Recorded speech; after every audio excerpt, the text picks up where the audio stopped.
If you point your finger like that again, you'll be arrested. Why are you understand? shoving me? Why are you shoving Because you're being over-aggressive.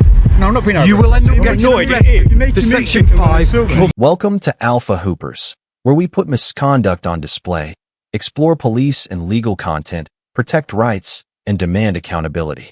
This episode is brought to us by Crimebodge, so be sure to check the link below, subscribe to his channel, and give him the credit he deserves. In this episode, Crimebodge finds himself at the center of one of the most ridiculous police encounters you'll ever see when, while walking through Derby city center, he calls out a group of PCSOs for standing around gossiping instead of working, which is all it takes to set them off. As a female PCSO starts shouting, and when Crimebodge tells her to shut up, her male colleague completely loses control, trying to detain him with zero authority, and then real cops arrive, back the mistake, and unlawfully detain him. But Crimebodge hits back hard, takes them to court, and wins big. See your designation card. Show it to me, please. Right here. And right, let's have a look at it. I did not swear at your colleague. Yes, you did. No, I didn't. Tell me. No, I didn't. I said she was a stupid woman. Not to give your name. We're required to. No, it isn't. Let me see your designation card. Yeah.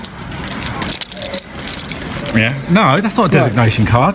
Let me see what powers you have to detain. You don't have any powers to put your hand on me. What's your name? Don't put your hands on me. What's your name? No, I'm asking you, do you have powers to detain? Don't put your hands on me. Don't put your hands on me and getting away with me. What's your name? I'm not telling you my name. Why? Don't put your hands on me. Because I just said to you, I didn't swear at your colleague. You're being aggressive in public. No, she came inside and interrupted me. And I'm more inclined to believe them over you, so what's your name? What did I say to you? How did I swear to you exactly? What did I say? As you didn't swear to me. Exactly. See, she just admitted I didn't swear. What, you're being aggressive then? You're being no, I aggressive was not being aggressive, mate. You're being aggressive because you're blocking me from moving. You've got no powers to stop me. What's your name? You've got no powers to stop me. What's your name? Right, I've asked you enough times. Show me. A designation card is the document that proves exactly which powers a PCSO has, and without it they can't demand your details, restrict your movement, or pretend to have police authority, making it the one piece of ID that actually matters, which is why his behavior was so damning.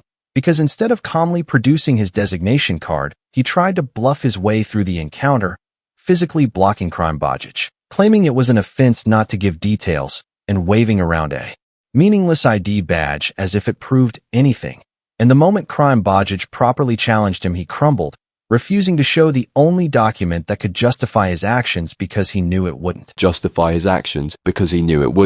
If you're not going to show me your designation card, how do I know if you've got powers under the Police Reform Act to stop me? Showed you. What's your name? No, you haven't. You're stopping me for nothing. Tell me, under what act are you stopping me right now and asking me for my details? Under what law, under what act are you stopping me? Antisocial behaviour Act. No, there's nothing I believe that antisocial your about. behaviour is like to cause harassment on members of the public, and all these do. No. These women. What's your name? No, these women were the ones who were talking to me when I didn't say anything to them. What's your name? Look, mate, I've asked you. No. Yeah, and you can show me your designation card. I know, arrest you if you don't give them the name. No, I've asked you to show me your designation card. I've already gave it, sir. No, that is not your designation card. Show me what powers you have under the Police Reform Act to stop me. You don't have any. Don't put your hands on me. Get a policeman to come and get me. No, would you, sir?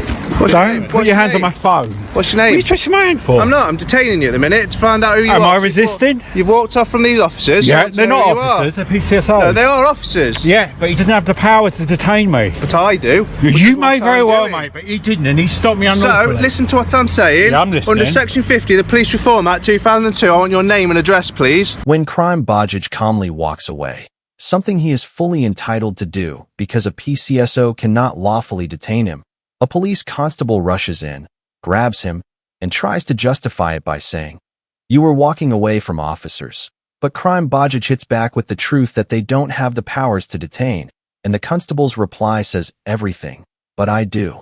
Because he didn't correct Crimebodge or defend the PCSO's actions for even a second, instead silently confirming the obvious, that the PCSOs had no authority to stop Crimebodge, and the officer knew it.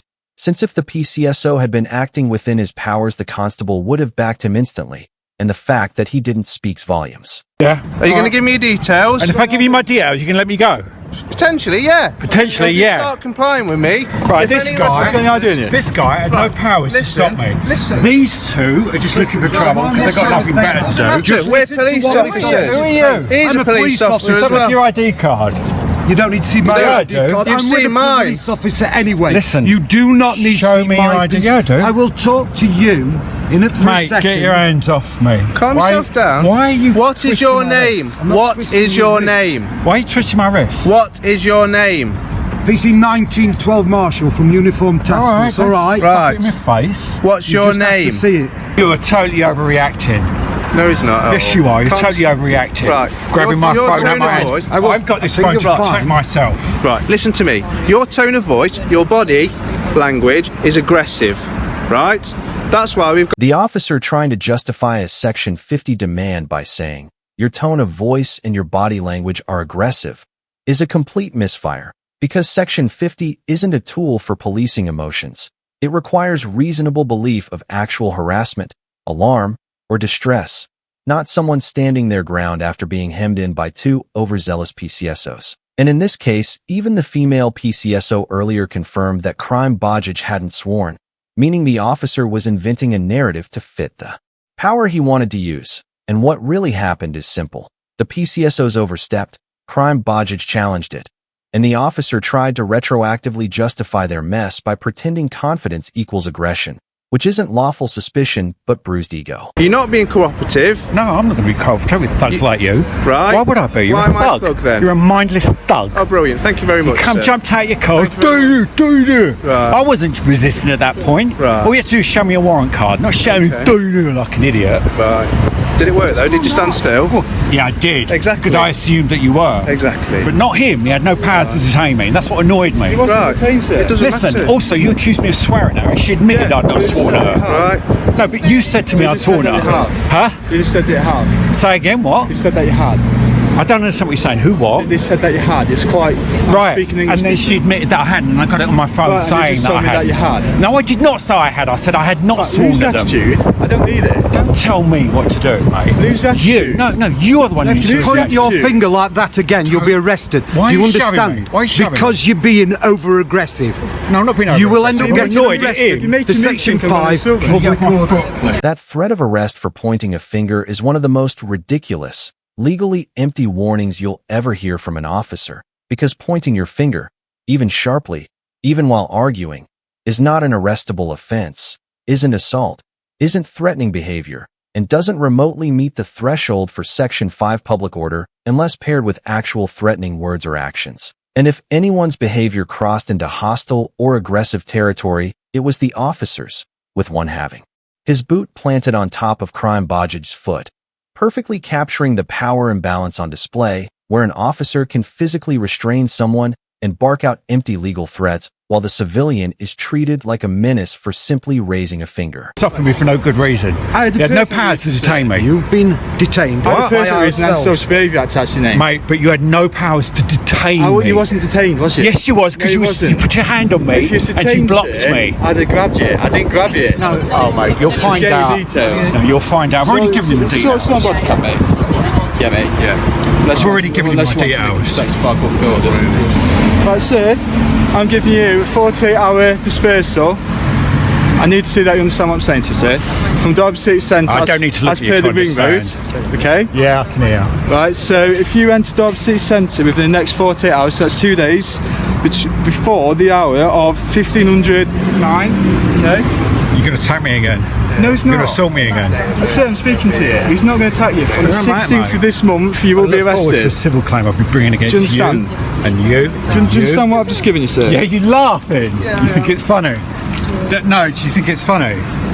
You honestly think that's funny? A 48-hour dispersal order for this situation is absolutely wild, because a dispersal is a power under the Antisocial Behavior Crime and Policing Act 2014 that allows police to order someone to leave an area only when their presence is likely to cause harassment, alarm, or distress to the public or contribute to crime or disorder, and it's meant for violent groups, street drinkers causing chaos, or gangs intimidating the public, not for a man criticizing PCSOs for standing around chatting, yet. The PCSO used the public order power to retaliate against someone who embarrassed them, which is why it's so outrageous. as dispersals are some of the strongest summary powers officers have since breaching I think you're one funny unit's at all. automatic I arrest. Well, think when you're I bring being a civil absolutely claim ridiculous. against you I think you're being and make absolutely a ridiculous. complaint to your You're being professional absolutely standards ridiculous. department about you for assaulting me, him for trying to detain me when he's got no powers, and that woman there for inciting the whole thing in the first instance, and him as well for acting like a thug. Brilliant. A whole collection of mindless thugs. All right, mate, I heard you now. Okay, don't stand on my foot again, please. Yeah, I've heard you. Okay, is that okay to go now? I just need to give you a copy of this notice. I don't want a copy of the notice, mate. Oh, actually, no, I will have it. So that I've got proof about what your name is.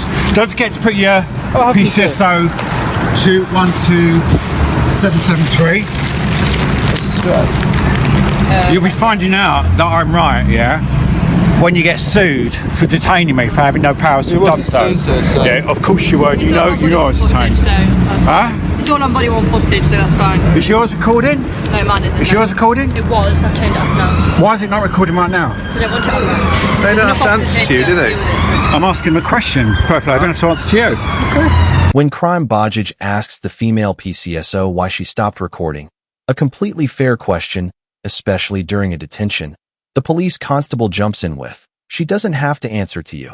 A serving officer telling a PCSO in front of the public that she's not accountable to the very people she polices, which is how you breed bad officers. Because Policing 101 dictates that officers do answer to the public, body-worn video exists for public accountability, and stopping a recording mid-incident is a serious red flag that demands explanation. Yet instead of correcting her, the constable shields her from scrutiny, signaling that transparency is optional and questions are an inconvenience, which is backwards, arrogant, and completely undermines the trust they're supposed to protect. They continue to bluff, constantly delaying the court hearing with the usual police excuses of holidays, sick leave, training, never anything to do with being busy tackling crime, of course, dragging it on for over a year. Finally, and just a few weeks before the court hearing, they rolled over and negotiated a settlement. I rejected their first offer on the basis that it didn't contain any admission of liability. It took months to crowbar it out of them. They finally admitted to wrongdoing. And here it is, that admission. Letting Lusage become a fully warranted police officer tells you everything you need to know about this entire incident. Because a PCSO who unlawfully blocked someone's path, fumbled the law, and helped trigger a completely baseless detention wasn't disciplined. He was rewarded. And that isn't a one-off mistake or administrative oversight, but the clearest possible sign of a policing culture where misconduct isn't corrected, instead absorbed, normalized, and quietly passed through the ranks. And, looking back at how this all spiraled, a harmless criticism in a public street turned into officers inventing aggression, threatening arrest over finger-pointing, misusing dispersal powers, and treating a citizen as a problem to be neutralized rather than a member of the public to be respected, none of it based on law, risk, or evidence, but pure ego and insecurity. And the most embarrassing part for Derbyshire Police is how it ended, as they fought this case for over a year, denied wrongdoing at every stage, tried to bluff Crimebodge into backing down, and then right before facing a judge they folded, settled, and admitted fault in writing, knowing exactly what would have happened if it reached court. They would have been publicly humiliated, their conduct dissected, and their officers exposed, so they paid to make it disappear. And that's it for today's video. So if you enjoyed this episode, don't forget to like, comment, and subscribe because it really helps me continue with my independent coverage. And also don't forget to check out Crimebodge, whose channel is linked in the description. Show him some love, and thanks for watching.